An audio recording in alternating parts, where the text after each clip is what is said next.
Welcome into another edition of Top Dawgz College Style with Jeremy Conn. I'm Mark Zinno, and you are watching us here on Pickdawgz YouTube. And good to be with you as always, Jeremy. Back in the saddle once again here, week 10 of college football, getting down to the final sprint here. College football playoff rankings came out, and it's weird. I didn't really have any objections to anything in the rankings. I was surprised Ohio State was one. I thought Indiana, who had a better win than Ohio State, or A&M, who had a better win than Ohio State, would have been at the top. And I guess my only question is, like, when the committee put Ohio State at number one, right? Like, explain to me how anybody moves in the top three if they all win. You're going to punish one of those teams for winning closest to winning big? Is that what we're going to do? Look, this whole thing with the rankings, and I know the playoff format's a little bit different. God, it's been, like I've said this before. With all due respect to some of the AP writers that take it seriously when they vote on things, it's hot garbage. I mean, we had somebody vote for Florida, then they moved up after getting demolished 1 week. It's just a bunch of BS. But when it comes down to it, you're right. I think Ohio State gets the number one spot just because of track record. I mean, this Indiana thing, as good as they were last year, I think it's a total surprise that they're this good. And they're legit.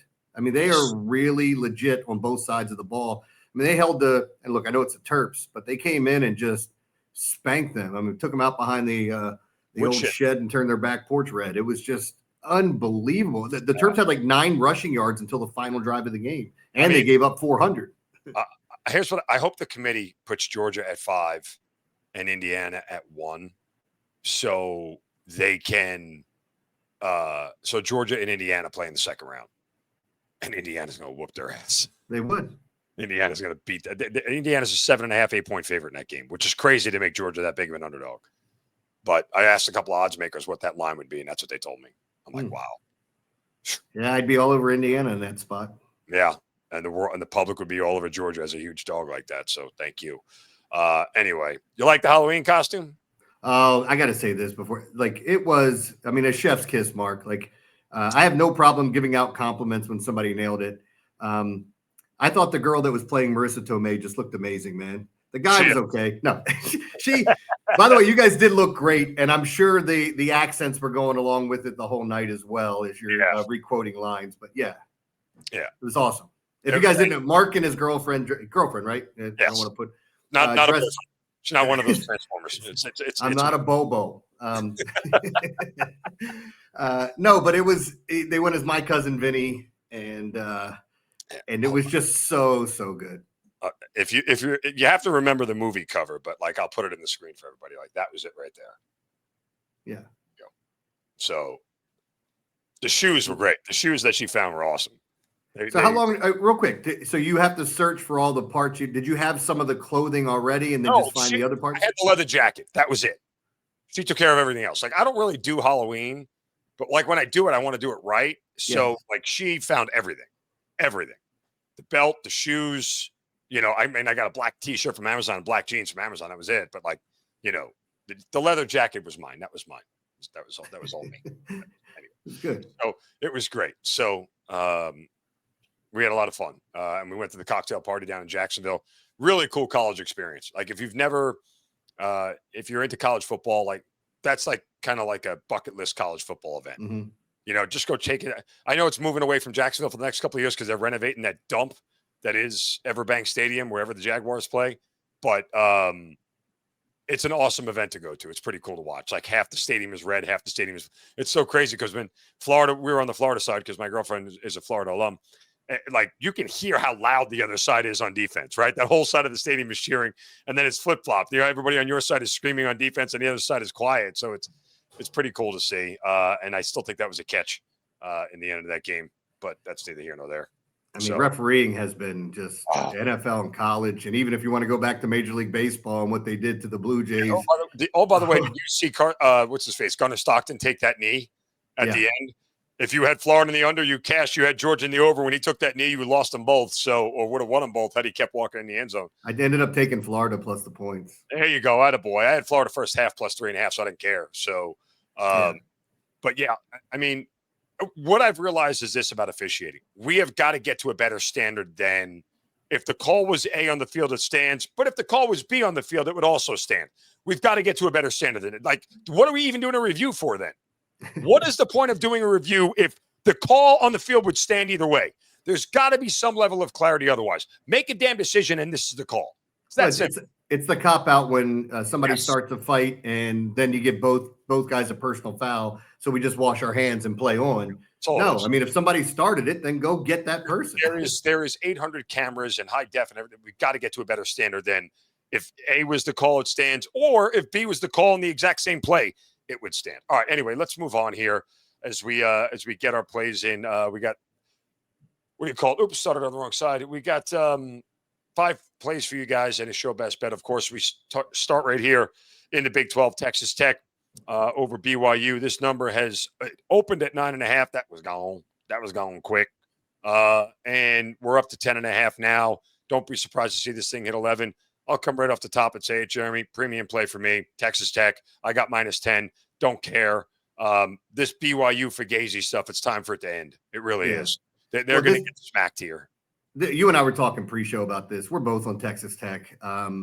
Yeah, look, BYU's had a great season. I'm not saying that, hey, this is the end of their season or anything, but there is a disparity in talent. And I think what kind of decides this game, in my opinion, is the line, especially on the defensive side for Texas Tech. Texas Tech's massive advantage. I think if they're able to slow down BYU in that running game and make them one-dimensional, that this turns into a blowout. Yeah, I mean, look, BYU's season is going to end in the next 3 weeks, and I'll explain how. Because they're going to lose here, and then in 2 weeks they got to go to Nippert Stadium in Cincinnati, who's also a one-loss Big 12 team.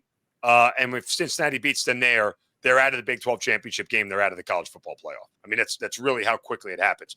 So for all the consternation we're doing about the rankings, all this stuff is going to be settled on the field and decided for us. But I'm with you. Texas Tech is the number one rush defense in the country. They are just absolutely violent up front. And when I say violent up front, I mean really, really violent up front. They're 10th overall in FBS and total defense and 5th in scoring.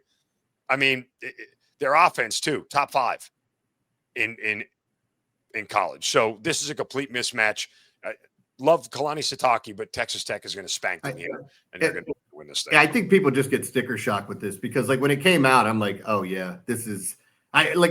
There's sometimes when you open up the whatever, you go to the page, you open up the book.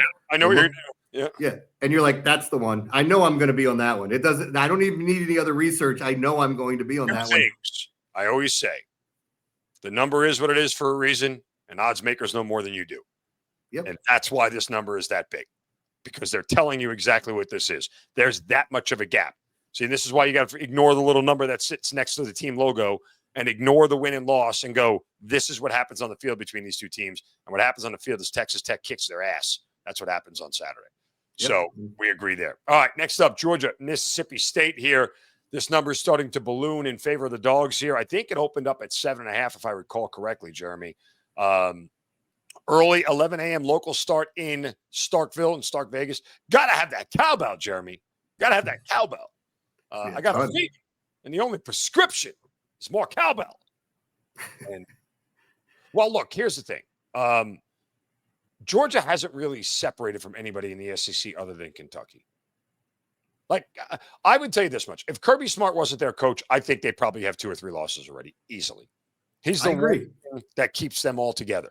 There's nothing special about that offense. There's nothing special about that defense. They're just fundamentally sound, really well coached, and they know how to win games. And that all that stuff matters. Look, Gunnar Stockton is going to set the world on fire. He's not going to get drafted in the NFL, but he's the one thing in today's game of college football that only a select few teams have. A quarterback who stayed in the system for multiple years, sat, learned, and is now playing at a high level when he gets their shot, a la Ty Simpson at Alabama. Yeah, and I guess, too, looking at this game, I've been saying it all year how I feel about Georgia. Like, it's not like I'm telling you they're a bad team. They're just not what I expect to be Georgia good. And Mississippi State, I mean, look, they can't stop a nosebleed on the defensive side of the ball. No, look at that total. I actually like the over a lot here. And that's where I was just getting ready to go with it because, like, there are certain things that I like in this game, one of which obviously being the over, as I think both these teams are going to move up and down the field.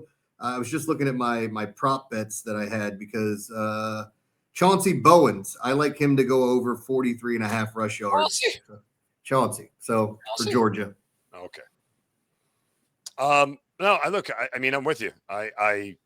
This total opened up at 56.5, where there are 57.5s out there. I think we get there. This feels like a 35-31 kind of game when it's all said and done. I listen. I wouldn't be shocked to see Mississippi State win it. Now, Mississippi State is coming off their first conference win in 2 years after beating Arkansas on the road last week. So it feels like a little bit of a letdown spot. But nonetheless, Mississippi State's been really tough. Saw what they did with Tennessee, saw what happened with Florida, same thing with Texas. They easily could have multiple SEC wins at this point in time, but I lean Miss State here for the game, but definitely like the over. That would be the play that I would go with for this one. Absolutely. I mean, we can sit here and talk more about it if you want, but I think we're all going to say the same thing. Which is what? That I think, like, for me, if I was betting the game, I think the over is probably the right side. And if you force me to pick the side, I'd take Mississippi State. I don't know that I can take Georgia almost double digits on the road. I just don't. They play teams close. You pointed out, just the Kentucky game's the only outlier. Yeah. All right. On to the next game in the SEC. Third-ranked A&M Aggies at number 22, Missouri. We're seeing a number here under 7, which is somewhat interesting. If Prabula was playing, do you think this is 3.5? For Missouri, you mean? Yeah. Their quarterback who is out. I've never been a big believer in the Missouri Tigers. I have never thought that they were all that good. Matthew Zollers is the quarterback now. He'll be the first true freshman to start a game at Missouri since Drew Lock in 2015. Yeah, I mean, if you look at A&M, clearly they're not going to – I don't think they're going to have a letdown spot. They still have a game against South Carolina, which is at home, and then they got to go on the road to Austin to play Texas in the final week of the regular season. So for them, clearing this game kind of is the last real hurdle that we see. I don't think they'll struggle at home with South Carolina or Sanford for that matter, but I don't know. I don't want to lay it with them here. My gut tells me don't lay points on the road at this point with a team that's this highly ranked. I'm not saying A&M is going to lose the game. Could Missouri keep it close? Like, it's one of those things where, like, if I was going to play A&M, again, I'd cut the game in half and I'd play the -3.5 in the first half, because if they're up by 7 or 10 at half, I trust their defense enough to hold off, and their offense is good enough to continue to score. But if they're struggling early and Missouri's got a lead, I don't see a second half outburst from A&M that comes where Missouri is just lifeless. This really boils down to Missouri's defense if they can contain Marcel Reed in the offense. I literally was just getting ready to say, do you think they can kind of try to keep him in the pocket, not let him get outside, because he has the ability to make big plays with his feet and his arm once he gets out of the pocket? Here's the thing I did before the LSU game, right? Because, it was the game that got Brian Kelly fired, but I thought LSU, and I played LSU minus the 2.5 in that spot. But I also, before that game, is sort of like a mini hedge. You know what I did? I dropped a little shekel down on Marcel Reed to win the Heisman, because I knew if they won that game, his number was absolutely going to drop. And if A&M runs the table and finishes 12-0, right, now we're talking about Marcel Reed legitimately being in New York. He won't, because there's no clear runaway with it. I know people want to give it to Mendoza, but again, or Ty Simpson, but I think the three of them can all end up there when it's all said and done. So it wasn't a hedge, but it was just like let me throw a shekel down here. So in case a lot of things break my way. No, I like that. I mean, I understand it as a hedge. I mean, it could still be something too where, it's not a hedge and you end up winning both bets. I don't think they need to go undefeated for him to be in that conversation. I don't either, but he's firmly in it if they run the table. No question. And after the LSU game, that was the marker where it was going to go down to like 3-1 to 4-1. Yeah. I mean, the thing I'd say about this is, for me, I'm not touching this game. If you force me to pick, I would take Missouri plus the points. Just one of those spots where, like, you could see, I think A&M wins the game, finds a way to win. I wouldn't be shocked if Missouri did upset them. But again, there's too many unknowns with this freshman quarterback coming in and how he's going to look. The one thing I do know is that Ahmad Hardy is one of the better running backs in college football, I think. They're going to gear up to stop him. So they're going to make this freshman quarterback make plays in the passing game. I just don't know if he can. So I would stay away from this, but if you force me to pick, I'd take Missouri. Let me ask you real briefly. I mean, it's probably the traditional correlation with the under and the dog and the over and the favorite, right? I mean, Missouri's going to have to limit A&M from scoring. And you may have a couple more outs because A&M's defense could literally shut down a freshman quarterback. Missouri can only score 10 points and they can win this thing 35-10, and you're still under the number. I think there's a world where that game script exists. So, again, with you, I'm off the game. Lean Missouri, lean the under, and that's where I'll go. I had 3 college football games this week that I ended up losing all of them.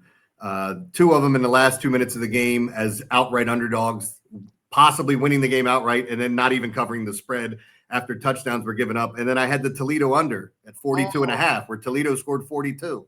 Are you the other team scored 3. Are you talking about Cal last week not covered against Virginia?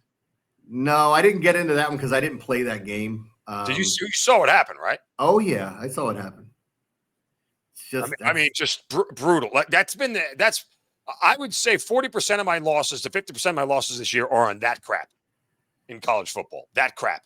Right side, right handicap the whole way, wrong result shows up. And I know people hate when I say that, and I don't care because I truly believe it is the case. And you have to understand that in sports betting where the winning side isn't always the right side, right? That's you could luck plays into this, which you can't handicap. There's a lot of 50-50 games. Right. No one goes into handicap going, I expect to get luckier. I expect them to get 3 turnovers. You shouldn't handicap that way. I'll tell you that much. If you do, I pity you. But nonetheless, so I'm with you on that. All right, on to Oregon and Iowa. Kinnick Stadium in Iowa. This is the place where Big Ten teams go to die.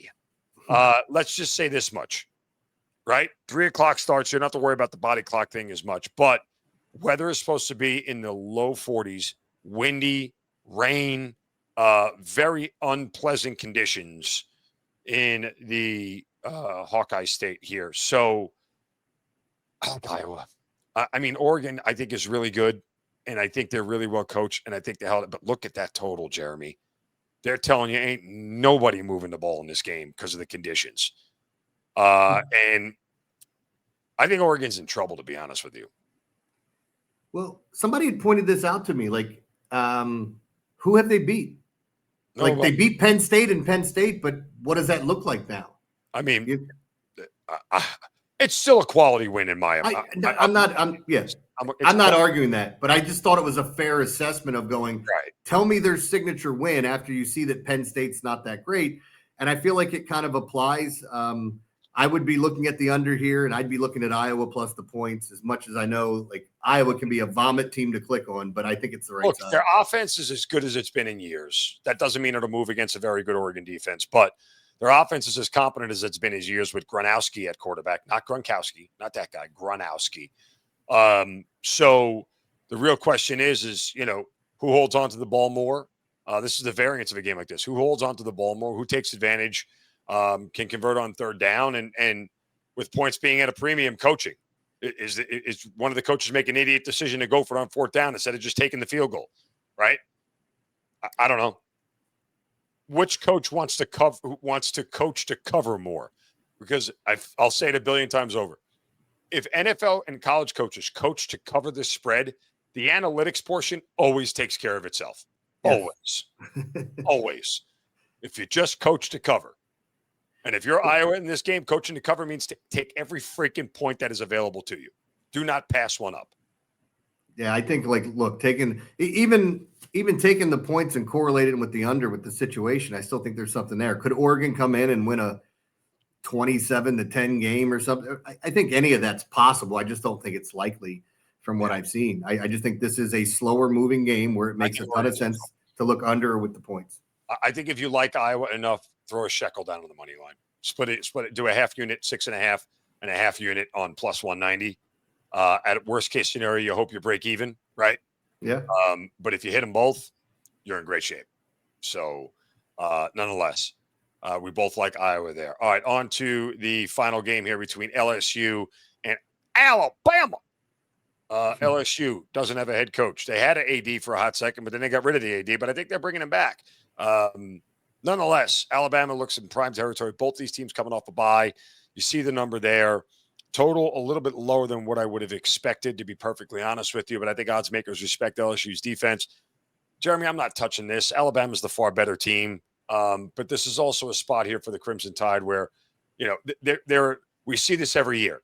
There are still teams at this point that are going to lose games to somebody you didn't expect. It happened at Alabama last year. Now, I don't think it's going to happen this year because the game is in Tuscaloosa. But I just think, is there a world, if I said to you, Jeremy, Alabama, Texas Tech money line parlay, what would you say? I would say I totally understand that. Because that's what I would do with Alabama at this point. I'd find a friend and I would put them in a money line parlay. And just for kicks and giggles, I mean, yeah, it's minus 162 with Alabama and Texas Tech. You probably need to find somebody closer to a touchdown favorite to bring that juice down a little bit. Like maybe, I don't know, if you wanted to go like Alabama and Virginia, that's minus 127, a lot more stomachable. Is that a word? Stomachable? Stomachable? A lot more. I understood it, so I don't know if that means it's right. I don't know if that means it's right, but there we go. So, I mean, that's what I mean, even Vanderbilt and Alabama, Vanderbilt at home against Auburn, who just fired their coach, but again, new coach bump. I don't know if that's a thing. But that's what I would do with this game. I'd find a friend and make it a money line parlay. I don't think Alabama loses the game, but I have no interest in laying 9.5, and you cannot trust LSU's offense. They suck. So that's the thing is I'm staying away from this one, but like my thought process would be I'm taking LSU or I'm taking nothing. And just hear me out on this. It kind of goes back to when we talked about Florida and Georgia last week. We know LSU has talent. We don't know how this team's going to react to a new coach. Florida played much better. Again, that game could have went either way, but they played way better than anybody thought they would. And I could see LSU coming out and keeping this game close. It's kind of hard for me to picture them winning, which is why I like your Bama, Texas Tech money line parlay. I like that more than the Virginia one because Virginia's been winning. I'm not a big believer in them. I don't think they lose this weekend, but I prefer the other two. Yeah, that's what I know. I just grabbed it as the first 6.5 I saw in front of me. But there are a lot of other, touchdown favorites that bring that juice down to a manageable something in the minus 130 range or less. But that's my best suggestion for this game. I don't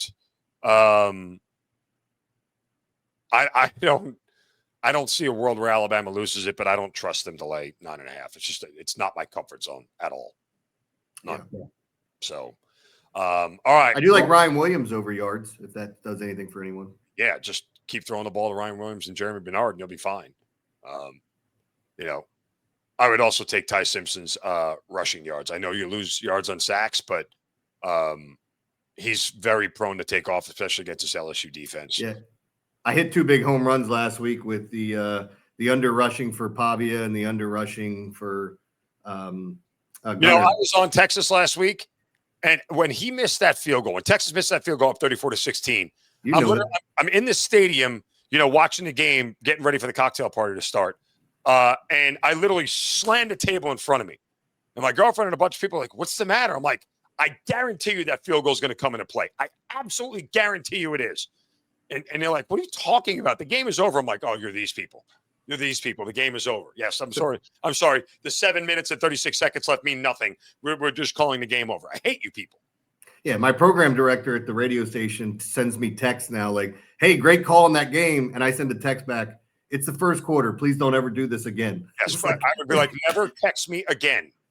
Please don't do that. I would send it back. I'm going to block you permanently if you send a text like this again. You don't say that. You don't say that. My God, stupidest people ever. And I know your program director. Well, not personally, but anyway. All right, let's get to our show best bet here. We're going to go back to the Georgia-Mississippi State game and get a little exotic here, if you will, because Jeremy likes things that are exotic. I can take my shirt off for this pick if you want. That's one way to do it. We've talked about this before. We said it earlier. You can help me shave my armpits. Anyway, go ahead. Oh, God, I'll go to school. I like a snack pack. Why can't you just give me a snack pack? Oh, that was your snack pack. What are you talking about? I'm talking about Georgia and Mississippi State here. And we're going to take Mississippi State plus the 3.5 in the first half. Georgia has led in the first half in exactly one SEC game, and that was against hapless Kentucky. This was a bet I played with Florida last week, plus 3.5. They're on the road again in Starkville. Got to have that cowbell. And that watch was in your father's ass for nearly 2 years. My name is Bruce Dickinson. Yes, the Bruce Dickinson. Brothers, I put my pants on one leg at a time. And when my pants are on, I make gold records. Anyway, that's all a cowbell reference if you guys don't know. But so Mississippi State plus 3.5 first half. Best energy, you're going to get out of them. The longer Georgia is on the field in the end, I think the bigger chance they have to separate. Wait and see as long as you can. Wait to see if this number, it's Mississippi State plus 4.5. What did I say? 3.5 plus 4.5. So, meaning they're going to have to be up by a full touchdown here, right? Even 14-10 makes you a winner. So it's a big, that 3.5 to 4.5 matters a lot in the first half. So Mississippi State plus 4.5, Jeremy. Love it. I mean, we were talking about it pregame, and as soon as you said it, I said, yeah, I mean, it makes sense to me when you're looking how everything adds up. And as I said, in that game, I'd probably take the over. And if you force me to pick, I'd probably take Mississippi State. But I actually like the Mississippi State plus the points in the first half better. I mean, here's what you need more than here's what you have to avoid more than anything. Is that you have to avoid the costly turnover from Mississippi State. As long as something freaky like that doesn't happen, an interception on their own half of the field, fumble or whatever, stupid something on special teams. If the half plays out normal and no turnovers happen for Mississippi State, really like the position here. So, all right, again, make sure you go to Jeremy's page over at pickdawgz.com, my page, our premium page. Buy a weekend package, buy 3-day package, 7-day package. Put both of us together. You'll get all of our plays. Jeremy and I don't duplicate on a lot of plays, so it's a good value for everybody out there to get it. But 3-day package, 7-day package, put us together. Best way to do it. Make sure you guys hit that subscribe button, smash that like button, give a thumbs up, drop a comment below. Don't forget to check out Top Dawgz NFL edition, which comes out on Friday. So that'll do it for us here on the college edition here for week 10. He's Jeremy Conn. I'm Mark. Okay, goodbye, Ted. Goodbye, Ted. Goodbye. We'll see you next week here on Top Dawgz.